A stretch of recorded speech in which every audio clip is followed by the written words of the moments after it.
담임 목사로 이제 첫 설교를 하게 되는데요. 첫 설교가 파송 예배 설교라서 제가 얼마 살지는 잘 모르겠습니다만 아마 죽을 때까지 못 잊을 것 같아요. 담임 목사 첫 설교를 하는데 모시던 담임 목사님이, 저는 우리 담임 목사님한테는 제가 부목사니까 우리 목사님이 나가시고 교회를 오랫동안 지키시던 우리 어머니 아버지 세대 어르신들이 또 나가시고, 그래서 교회를 새롭게 개척하시는 그런 상황 가운데 이 담임 목사의 첫 파송 예배 설교를 한다 생각을 하니까 어떤 면에서는 참 많은 생각이 오고 가고 있습니다. 오늘 본문의 말씀을 우리가 읽으면서도 좀 느끼셨는지 모르겠는데, 저는 본문을 보면서 참 하나님께서 오늘 찬송하신 것처럼 참 은혜롭게 우리에게 꼭 필요한 말씀을 주신다 하는 그런 생각을 했습니다. 왜냐하면 오늘 이 본문에 나타나는 모세가 지금 하나님을 만나는 장면인데, 이 하나님을 만나는 장면이 어떤 장면입니까? 모세를 부르시고 애굽으로 파송하는 장면이에요. 하나님께서 40세에 힘이 장성하고 힘센 모세를 사용하실 수도 있었지만, 하나님께서 광야 목동 생활하면서 거친 이민 생활하시면서 10년, 20년 혹은 40년, 50년 그렇게 사셨던 또 백성을 하나님께서 모세와 같이 부르셔서 떨기나무 사막 가운데 아주 평범한 나무, 불이 붙으면 석유 같아가지고 기름 같아가지고 그 바짝 마른 이 붓이 떨기나무는 그냥 한번 불 붙으면 금방 소멸해 버리는 그런 나무인데, 떨기나무 가운데 하나님께서 나타나셔서 임재하시는데 불이 그렇게 활활 타오르는데도 전혀 소멸하지 않고 쌩쌩하게 남아있는 가운데 떨기나무 불 속에서 하나님께서 말씀하십니다. 모세야, 모세야.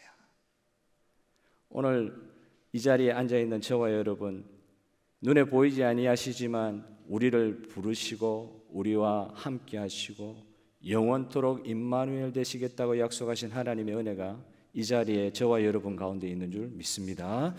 오늘 파송 받는 자나 파송 보내는 자나 받는 자나 동일하게 우리 아버지 하나님께서 이 떨기나무 가운데서 제 이름을 부르는 거예요. 영원아, 영원아. 저 이름 제가 자신이 없는 이름이 돼가지고 너무 여자 이름 같아가지고 스스로 잘 이야기 안 하는데, 어제도 어떤 목사님 발음을 하는데 발음이 잘 안 돼가지고 박영응 이러시더라고요. 그런데도 하나님이 부르시면 좋은 이름입니다. 하나님이 부르시면 누구야 우리가 한 분 한 분 제가 이름을 불러드리고 싶은데, 이 시간 모세야 모세야 부르신 하나님의 음성을 듣는 파송받는 우리 모든 어르신, 파송 보내는 모든 교회가 되기를 소망합니다. 모세야 모세야 부르시는 아버지 하나님, 하나님은 어떤 하나님이시냐? 영원토록 좋으시고 은혜로우신 아버지 하나님, 그 하나님께서 참 어릴 때 우리를 불러주셨잖아요. 모세 같은 경우는 태어나면서부터 특별한 체험을 하게 했잖아요. 그래서 그가 참 기적적인 방법으로 바로의 궁정에서 컸지만은, 죽을 수밖에 없는 생명이 바로의 궁정에서 컸지만 또 자기 생모인 요게벳의 젖을 먹고 자랄 수 있는 참 희한한 놀라운 기적과 같은 일의 주인공이 되어서, 아마 성경은 정확하게 밝혀주고 있지는 않지만 그가 장성하여서, 우리가 오늘 읽지는 못했지만 2장 11절에 보면 모세가 장성한 후에 이런 표현이 나옵니다. 모세가 장성한 후에, 애굽의 궁궐에서 왕자와 같은 삶을 살다가 장성한 후에 한 번은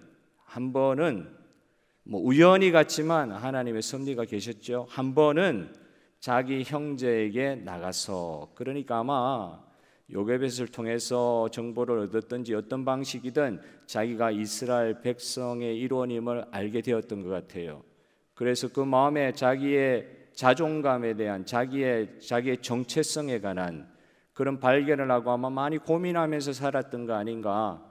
그래서 그 마음속에 왕자로 살아가면서도 품었던 자기 민족 이스라엘의 독립, 해방, 내가 속해 있는 이 민족이 이렇게 노예와 같이 살 수 없는 상황인데 나도 저들 중에 한 사람인데 나는 이렇게 왕궁에 있지만 나의 동족, 나의 백성들은 노예로서 살고 있는 것이 너무 가슴 아팠던 것 같아요. 그래서 장성한 후에 한 번은 자기 형제에게 나갔다 하는 표현이 있어요. 나갔다. 나갔다 하는 동사가 중요합니다. 직접 의지적으로 나간 거예요. 형제를 보러 나간 거예요.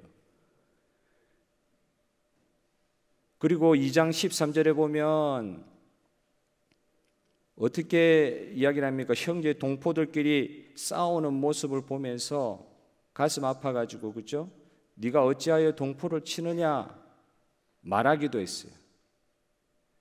나가서 말하기도 하고, 오늘 읽진 않았지만 이스라엘 동포를 괴롭히는 어떤 감독관인지 어떤 애굽 사람을 쳐 죽여서 모래에 묻었다는 표현이 있죠.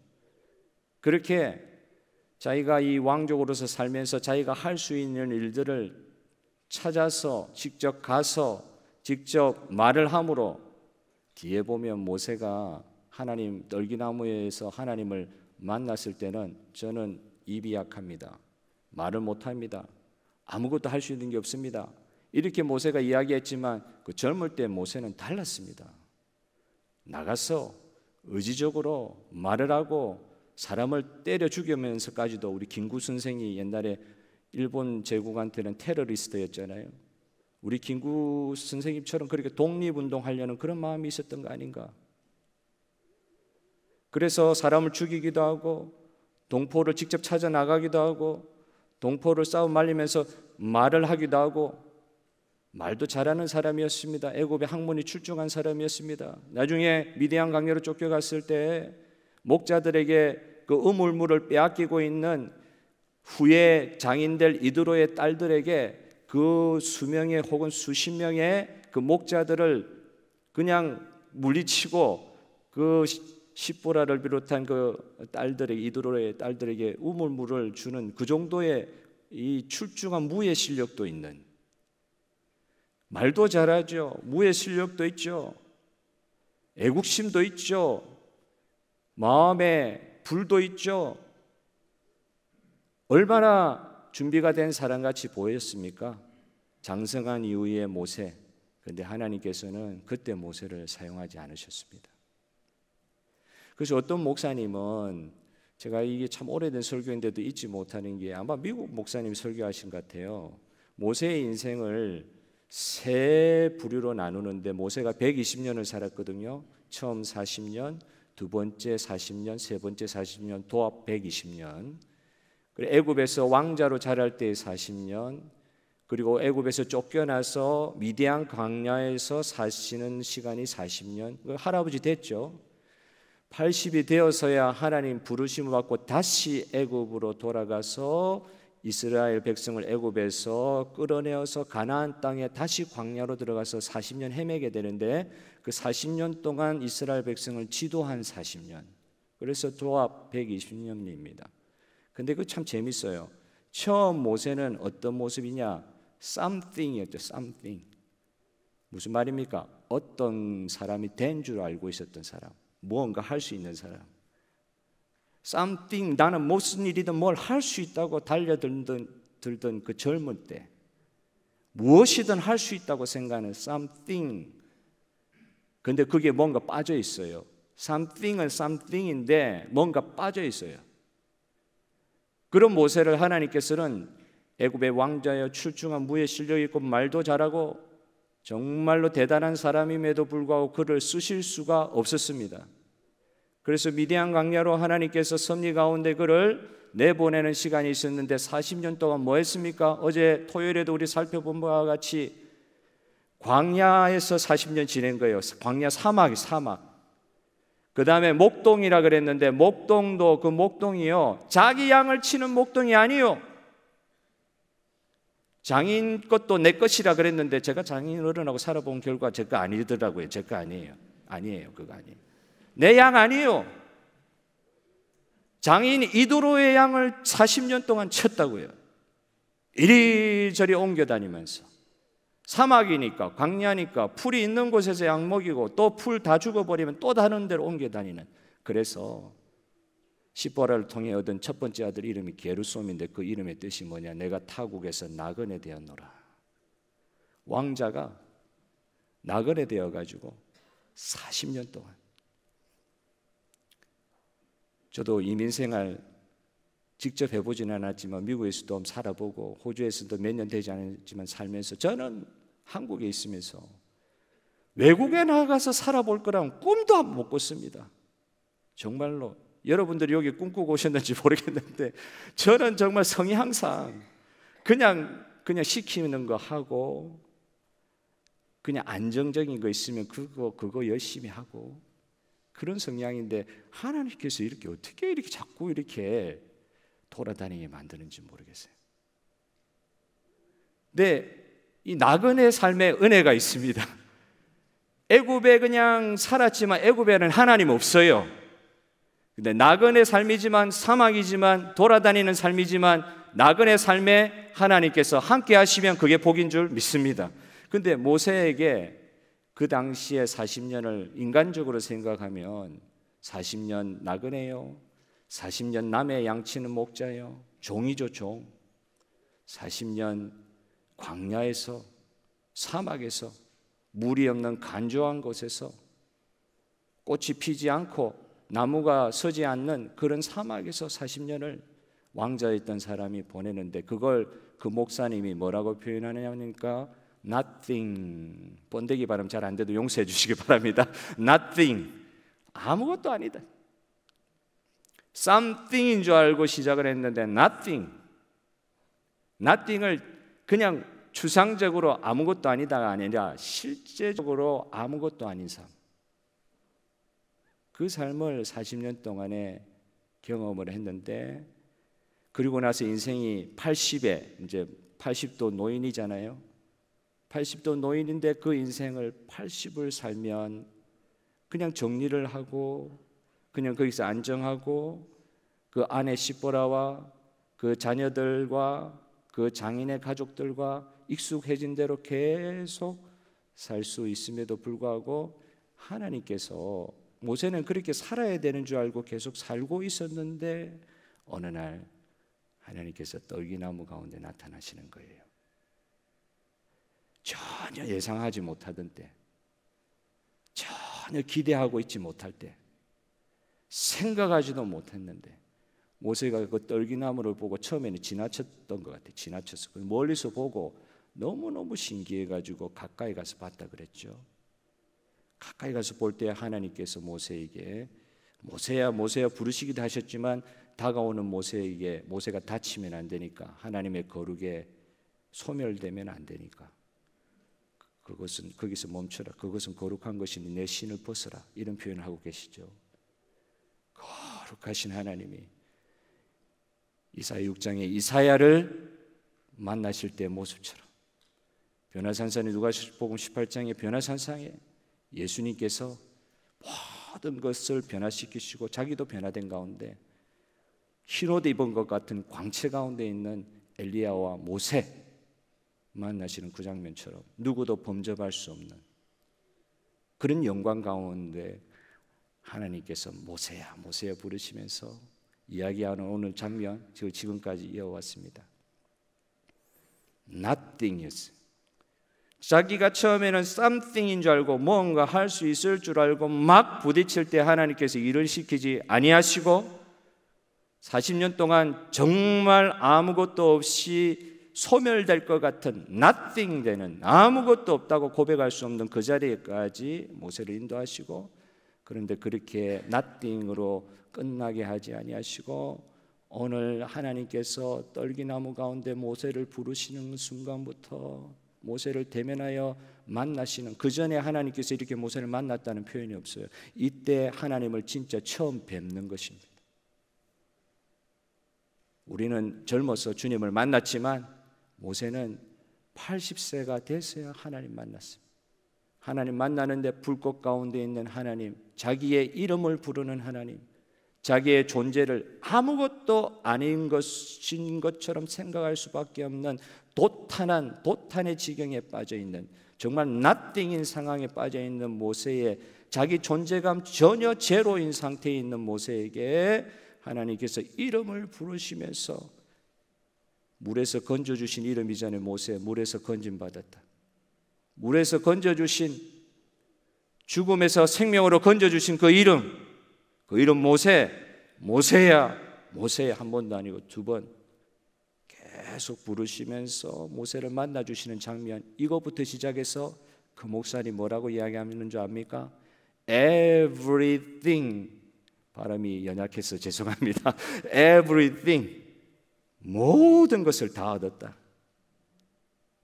아무것도 아닌 자리에서 모든 것을 다 얻는 것, 하나님께서 우리 인생을 만나 주실 때부터 시작되는 줄 믿습니다.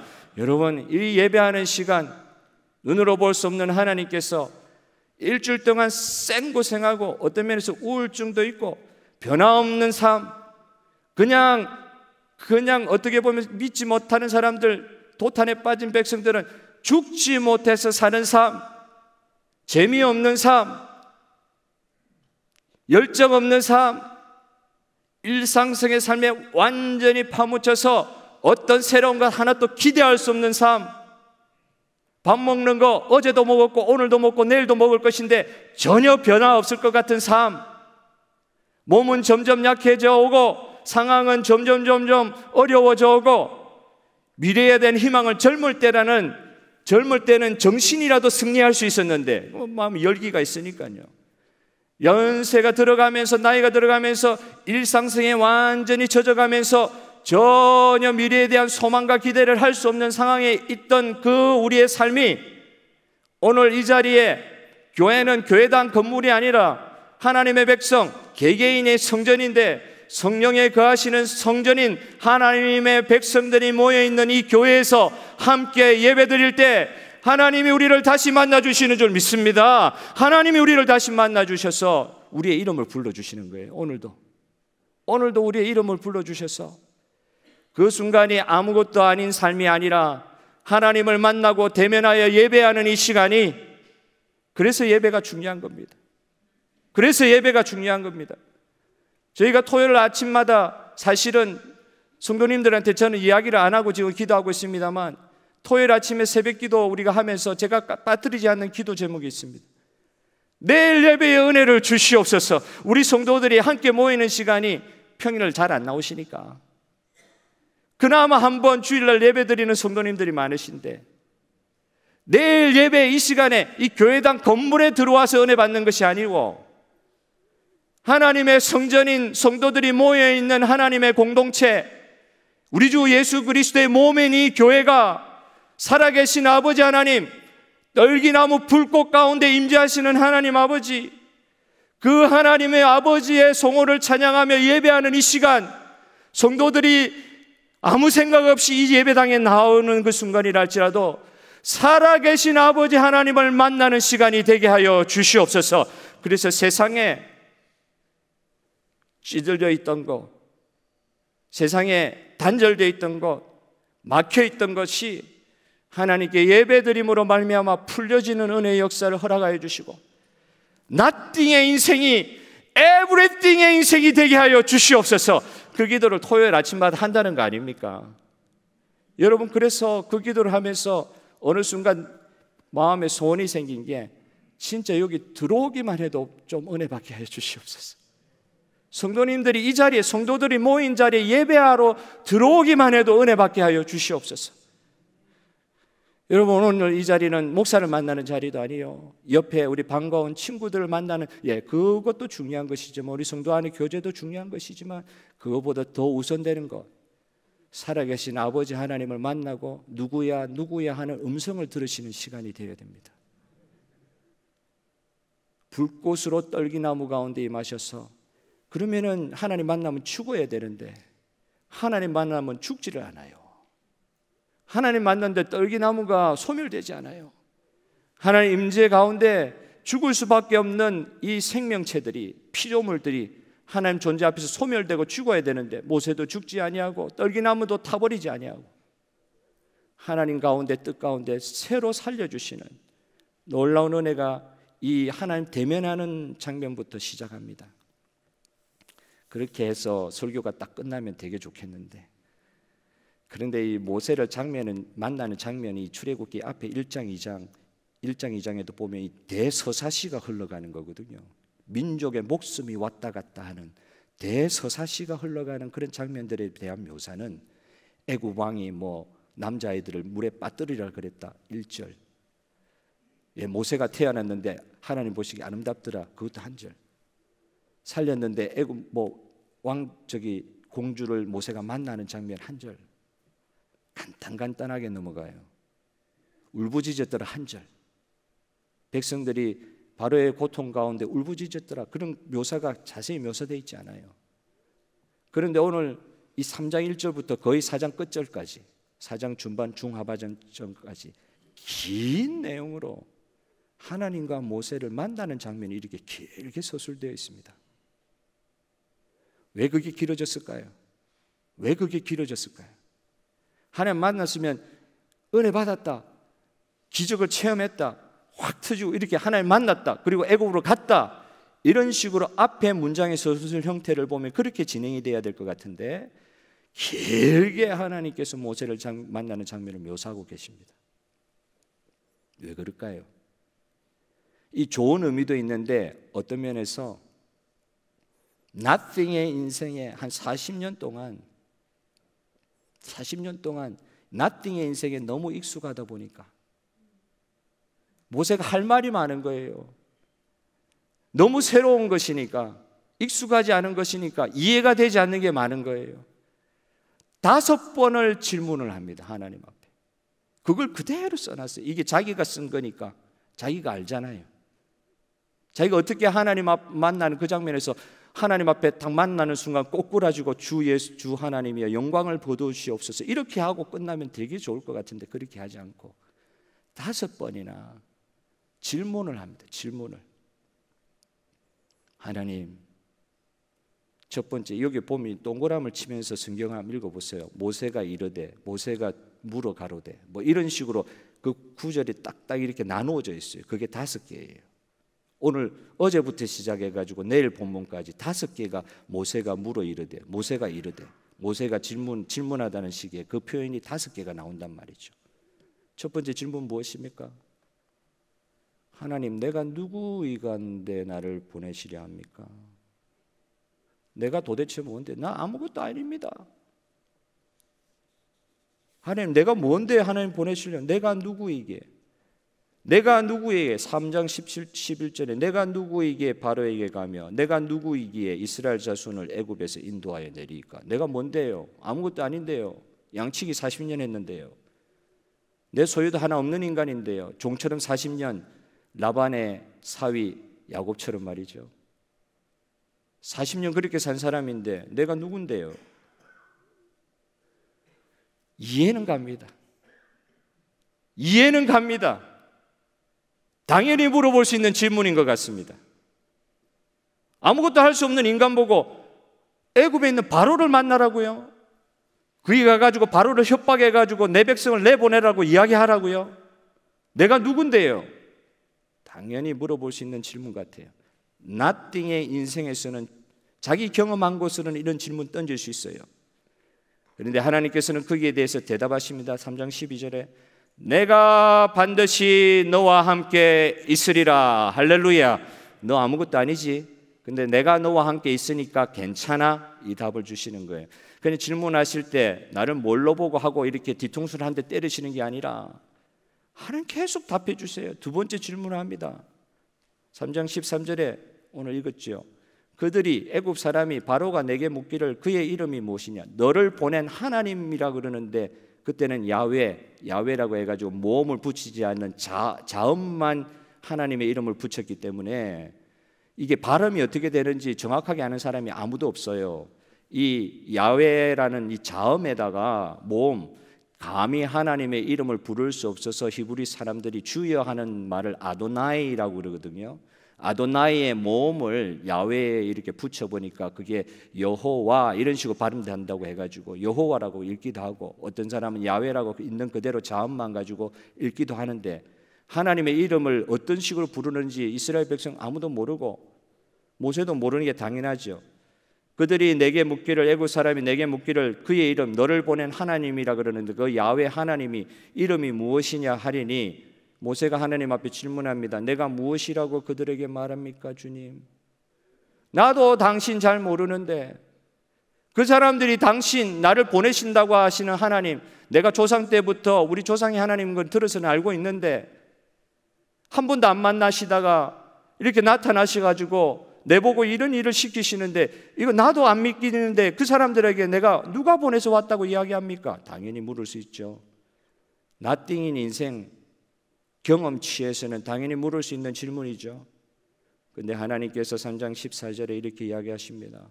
너는 이스라엘 자손에게 이같이 이르기를 스스로 있는 자가 나를 너희에게 보내셨다 하라. 누가 만들어진 신이 아니라, 누가 이름 붙여서 지어진 신이 아니라 스스로 자존하시는 신인 하나님.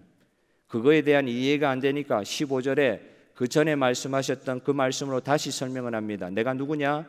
네 조상, 너희 조상의 하나님 여호와 곧 아브라함의 하나님, 이삭의 하나님, 야곱의 하나님께서 나를 너희에게 보내셨다 하라. 먼저는 백성들에게 그렇게 이야기하고, 백성들의 장로가 이야기할 때 이 말을 들을 것이다 이야기를 합니다. 무엇입니까? 400년 전에 혹은 430년 전에 가나안 땅에서 하나님과 동행하였던 아브라함과 이삭과 야곱, 네 조상, 그 조상들이 만났던 그 하나님이 지금 너를 불러서 이스라엘 백성을 다시 부르고 계신다. 이 부름과 약속은요, 이미 400년 전에 있었는데 그것이 우리 인간적인 경험과 눈에서는 이게 중단된 것처럼 보이지만, 하나님은 약속에 신실하시고 약속하신 대로 이루시는 놀라운 하나님임을 다시 각인시켜 줍니다. 너가 지금 믿는 하나님, 너가 발견한 하나님이 아니라 이미 수백 년 전에 너의 조상의 하나님이었고, 그 조상의 태 가운데 너가 있었고, 이미 너가 예정되어 있었고, 그렇게 해서 오늘 하나님께서 너를 지금 만나 주시는 장면이다. 오늘 갑자기 이렇게 된 것이 아니다. 저는 참 사역을 하면서 저도 여러 군데 이렇게 돌아다녔잖아요. 여러 교회들도 보고 사역지도 옮겨가면서 사역을 하면서 느끼게 된 것은 무엇입니까? 어떤 분이 가가지고 교회가 부흥했다 그래요. 어떤 지도자가 와서 교회가 부흥했다 그래요. 어떤 분이 와가지고 교회가 새로운 전기를 마련했다 그래요. 그런데 가만히 이렇게 사역을 하면서 제가 묵상하게 되는, 하나님 제 자신이 가진 소견이라고 할 때, 이게 어떻게 혼자 천상천하 유아독존, 내가 잘나고 누구가 잘해가지고 이런 사역이 있을 수가 있냐. 지금 이 세대가 열심히 해가지고 그냥 힘이 없던 교회가 일어나서 불과 같이 타오르났느냐? 아니다. 바울의 말 그대로입니다. 누구는 씨를 뿌리고, 누구는 물을 주고, 누구는 기르는 사람이 있는데 키우는 사람은 하나님이시다. 키우는 사람 하나님이시다. 내가 잘나가지고 무슨 교회가 갑자기 잘 되고, 어떤 단체가 잘 되고, 어떤 사역이 잘 되고, 어떤 일이 잘 되고, 아니요. 나를 낳아주신 부모 생각이라도 해봤습니까? 내가 어떻게 존재합니까? 믿음의 조상들이 있기 때문에, 믿음의 선배들이 있기 때문에, 교회를 지켜가셨던 분들이 계시기 때문에 오늘 이 자리에 저와 여러분이 있는 줄 믿습니다. 아니요. 더 나아가서 한국의 초대교회에 순교했던 믿음의 선배들이 있기 때문에, 더 나아가서 교회 처음 생길 때에 2000년 전에 예수님 이름 때문에 순교해갔던 믿음의 선배들이 있기 때문에, 한국의 경우는요, 청년 때 거의 다 선교 온 사람들이에요. 이 호주에서 오신 분들도, 미국에서 오신 분들도, 나이가 많이 들어서 오신 분들이 많이 없었어요. 그 당시에도 갓 대학 졸업한 사람들, 20대 초반에 30 되기 전에 있는 사람들이 대부분이었어요. 선교사님들이. 그런 사람들이 아무것도, 어떻게 보면 어른들이 볼 때는 아무것도 물정도 모르는 사람이 보면 불만 받아가지고, 제정신이 아닌 상태에서 불을 받아가지고 그래가지고 자기가 한 번도 경험해보지 못한 조선이라는 나라, 세계에서 제일 가난한 나라, 제일 미개한 나라, 정치 세력이 똑바로 서지 못해가지고 그 당시 중국은 그래도 잘 사는 나라였어요. 일본은 그래도 잘 사는 나라였어요. 그런데 유독 대한민국만, 조선만 어려울 그때에 아무것도 없는 나라에 이제 갓 대학 졸업한 그 젊은이들이 와가지고 거의 다 반 이상은 풍토병으로 죽고, 젊어서 아이를 낳았겠죠. 아이들의 절반 이상은 다 풍토병으로 죽어버리고, 양아지 묘지에 가면 아직도 제가 거기 가가지고 양화진에 가가지고 그 제일 감동받는 부분들은 아기들만 따로 이렇게 무덤을 만들어놨어요. 선교사 아이들 풍토병 걸려가지고 백신도 없던 시절에 거의 3분의 2 이상 다 죽어버리고, 그렇게 씨를 뿌려가지고 대한민국 교회가 있게 된 줄로 믿습니다. 여러분, 시드니 중앙장로교 어떻게 있습니까?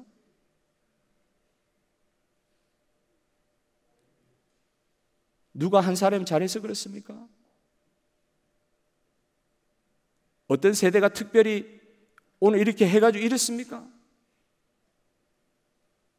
하나님께서 하나님의 교회를 세우시기 위하여 특별한 은혜를 가지고 누구의 소유권도 주장하지 못하도록, 어떤 사람의 이름도 드러나지 않도록 nothing인 인생을 한 사람 한 사람 사용하여 주심으로, 만나 주심으로 everything 되게 하여 주셔서 이 시간 이 교회가 되게 하여 주신 줄 믿습니다.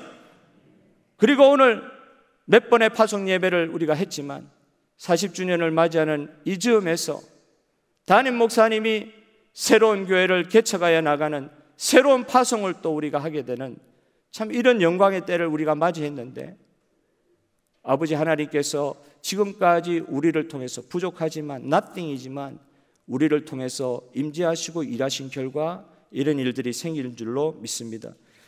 세 번째, 모세도 그래도 못 믿는 거예요. 4장에 넘어가면 내가 가면 그들이 나를 믿지 않고 내 말을 듣지 않고 여호와께서 내게 나타나지 아니하셨다. 내가 너를 어떻게 믿냐? 그러면 난 뭐라고 이야기합니까? 특별한 방법을 주시죠. 네 손에 뭐 있냐? 양떼 치는 지팡이 있냐? 지팡이 어떻게 되냐? 지팡이가 갑자기 던지니까 뱀이 돼요. 꼬리를 잡아봐라. 뱀이 다시 지팡이가 돼요. 그것도 못 믿으니까 손 가슴에 넣어라. 옷 밑으로 넣어라. 손 빼라. 문둥병에 걸려 있는 거예요. 다시 그 문둥병 걸린 손을 가슴에 다시 넣어봐라. 다시 빼라. 치유받은 거예요. 특별한 역사를 허락하여 주시죠. 이걸 가지고 증거를 삼아라. 과연 그것도 안 들으면 물 한 바가지 떠와가지고 그걸 흘려보아라. 피로 변해 있을 것이다. 이미 다 말씀하신 거예요. 애국 가시기 전에 하나님께서 모세를 통하여 비상한 방식으로 비상한 때에 예비하신 비상한 기적을 행하게 하심으로 하나님 함께 하시는 증거를 보여주신 줄 믿습니다. 그런데 이 정도 보여주면 믿어야 되잖아요. 그런데 nothing인 인생에 nothing인 인생 40년 동안 찌들어 있다 보니까 기적을 보여줘도 특별한 은혜를 베풀어 주셔도 못 믿는 거예요. 하나님, 그때 이야기합니다. 저 입이 짧습니다. 밥 먹는 게 좀 둔합니다. 그런 반찬 아무 가려서 먹는다 그런 뜻이 아니라 말을 못합니다. 말 못합니다. 주님은 그렇게 많이 가르쳐 주셔서 날 보고 전하라 그러는데 나는 입이 뻣뻣하고 혀가 둔한 자라서 그래 못합니다. 아니요, 아까 말씀했잖아요. 말씀드렸잖아요. 애국 왕자 때는 안 그랬잖아요. 할 말 다 했지 않습니까? 근데 이유를 그렇게 되는 거예요. 한편으로 이해가 되는데 이 기적을 보고도 이렇게 반응합니다. 여러분, 사람이 얼마나 안 믿는 줄 아십니까? 예수님이 부활하시고 나서 한 달 동안 40일 동안 그 제자들하고 같이 계셨거든요. 나타나시기도 하고 밥도 같이 먹기도 하고 부활하신 몸으로 여러 번 나타나셔서 다시 보여주시고 마지막 때 승천하시기 전에 이 유대 광야에 모아놓고 이제 승천하시려고 하시는 그 마지막 순간에도 보면 마태복음 28장 끝에 보면은 그들이 그 상황에서도 예수님이 부활하신 것을 믿지 아니하더라. 안 믿는 사람들이 있더라. 그렇게 표현하고 있어요. 사람이 얼마나 이렇습니다. 여러분, 그런데 기적을 안 믿는 그거 이해한다 그러는데 제가 어떤 분 설교를 들어보니까 참 이해가 돼요. 하나님을 안 믿는 것은 이해가 어떤 면이 되는 부분이 앞눈에 안 보이니까 되는 부분이 있는데, 어떻게 증거가 없는 것들을 하나님 안 계시다고 하는 것도 증거가 없는데도 그 증거는 우리가 하나님 믿는 것보다 더 세상 사람들이 더 철저하게 믿는 거 있죠. 그것도 모르는 사실인데, 안 보이는 사실인지 그걸 철저하게 믿는 거예요. 여러분, 우리가 그렇습니다. 이 세상에 이렇게 참 낫띵인 인생에 매여 있다 보면은 안 믿는 데 습관화돼 가지고 정작 믿어야 될 때 우리의 믿음을 주님 앞에 내보이지 못할 때가 있어요. 그런데 우리 주님께서 나타나시고 말씀하실 때, everything 대신 주님을 만났을 때 이 믿음의 문이 활짝 열려야 될 줄로 믿습니다. 이게 이때 열려야 돼요. 안 믿어지는 게 믿어진단 말이에요. 처음 믿는 분들의 표현들 하나같이 다 들어보면 안 믿어지는 게 정상인데, 물론 세상에 살았으니까 안 믿어지는 게 정상인데 그게 믿어진다는 거예요. 어떤 목사님 목회의 문이 활짝 열렸습니다. 어떻게 목회의 문이 활짝 열렸느냐? 목사를 하면서도 노아 방주를 못 믿겠는 거예요. 천지 창조, 말씀을 하신 천지 창조를 못 믿겠는 거예요. 하나님께서 특별하게 그에게 간섭하여 주셨습니다. 미국에서 박사학위를 따고 공부는 해가지고 박사학위는 땄는데 노아 방주를 못 믿겠는 거예요. 천지 창조하신 하나님이 안 믿어지는 거. 목사인데 그냥 설화 이래 되는 거예요. 설화 이야기, 비유 안 믿어진다는 거예요. 그 목사님에게 하나님께서 특별히 나타나셔가지고 그 목사님 사랑하셨겠죠. 그 못 믿겠다고 하는 목사, 그렇게 놔두면 안 되니까 밤에 나타나셔가지고 모든 것을 파노라마처럼 처음부터 끝까지 다 보여주셨다는 거 아니에요. 특별하게 하는 보여주시고 그 한 번 체험을 하고 나서 이 목사님의 목회의 패러다임이 완전히 변화되면서 전혀 다른 목회로 하나님 앞에 영광 올려드렸다는 이야기를 제가 들었습니다. 진짜 못 믿겠으면, 진짜 안 믿어지면 하나님께 구하시는 가운데서라도 하나님께서 여러분 믿음의 선물을 주시기를 기도하시길 바랍니다. 안 믿는 거 자꾸 믿는다고 자기 체면 걸면 안 됩니다. 내가 하나님은 믿는데 이거는 못 믿겠고 성경의 이 부분은 못 믿겠고, 이런 분들 기도하시길 바랍니다. 믿음은 확실히 믿어야 됩니다. 믿어야 돼요. 믿음이 그래서 선물입니다. 모세를 만났을 때 하나님께서 이렇게 증거를 보여주시고 할 때 나는 말 못한다고 그럴 때 하나님께서 또 대답하시죠. 이제 가라. 내가 하나님이 너 입과 함께 있어서 할 말을 가르치리라. 할 말을 가르치리라. 그런데 마지막에 모세가 뭐라는 줄 압니까? 하나님, 4장 13절에 오 주여, 실컷 질문 다 해놓고 마지막에 뭐라고 그럽니까? 자기 본심의 말 딱 한마디 뱉죠. 오 주여, 보낼 만한 자를 보내주시옵소서. 진짜 그죠? 여러분 입장 바꿔서 한번 생각해 보십시오. 실컷 다 설명해주고 다 확신을 줬는데도 마지막까지도 나 아닙니다. 보낼 만한 자를 보내주옵소서.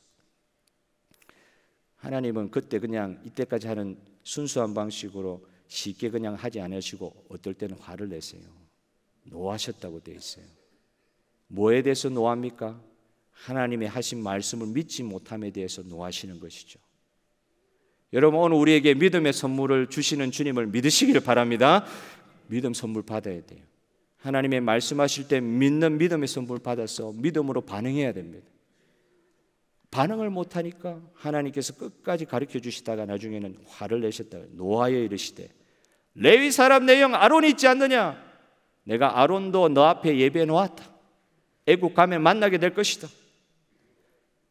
그가 네 입을 대신할 것이요 너는 그에게 하나님같이 되리라. 형인데 너를 하나님같이 만들어줘서 내가 하는 말 아론이 다 받고 이야기해 줄 것이다. 그 뒤에 이 말을 하시면서 황 박습니다. 무슨 말씀하십니까? 너는 모세야, 너는 이 지팡이를 손에 잡고 이것으로 이적을 행할지니라. 여러분 손에 낫땡인 인생에 양치는 지팡이 있죠. 생활의 도구 있죠. 나의 삶의 경험의 도구 있죠. 아무것도 아닌 것, 그냥 삶을 그냥 유지하기 위해서 쓰는 도구 있지 않습니까? 그 지팡이 들고 가라. 그리고 그 지팡이 치면 내가 너를 통해서 이적 행하리라. 내가 너와 함께하는 그 표적을 반드시 보여주리라. 그리 안 믿어지냐?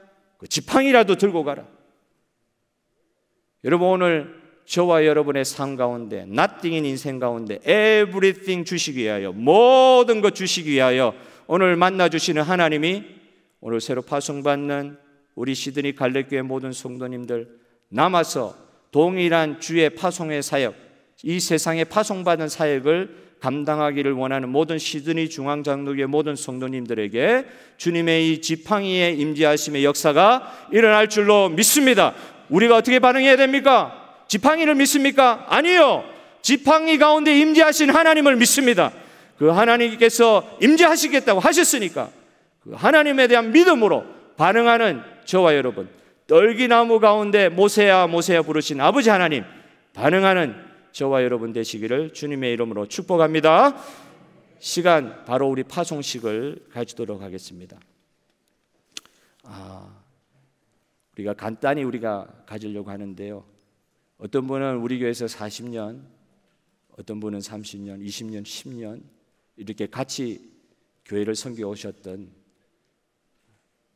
우리 시니어 동역자들께서 하나님께 파송의 명령을 받으시고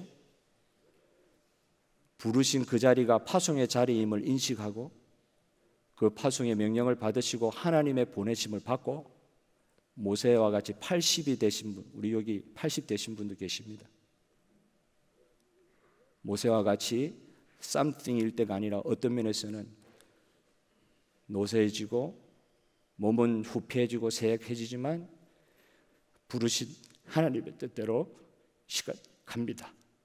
그래서 여러분들 가셔서 이제 교회 개척하시고 할 때 세상으로 파송받는 모세와 같이 부름 받으시고 파송받는 그 파송의 마음으로 우리 담임 목사님과 함께 새로운 교회 세우실 때 부르신 그분이 하나님이시기에 아무것도 아닌 지팡이 하나 들고 갈 때 그 지팡이를 통해서 역사하실 하나님이 여러분의 세우실 교회 가운데 함께하여 주실 줄 믿습니다. 그래서 오늘 우리는 우리 형제 자매들을, 우리 어머니 아버지 세대이신데 우리 형제 자매들을 그 자리로 보내드리지만 우리도 똑같은 파송의 마음을 받고 이 세상 가운데 잃어버린 양들을 향하여 주님 파송시키시는 그 파송의 마음을 갖고 이 시간 우리 시드니 갈렙교회를 주님의 이름으로 파송하고자 합니다. 우리 잠깐 죄송합니다. 우리 담임 목사 오성강 목사님 잠깐 나오셔서 파송의 말씀, 대하시는 말씀 잠깐 들어보도록 하겠습니다.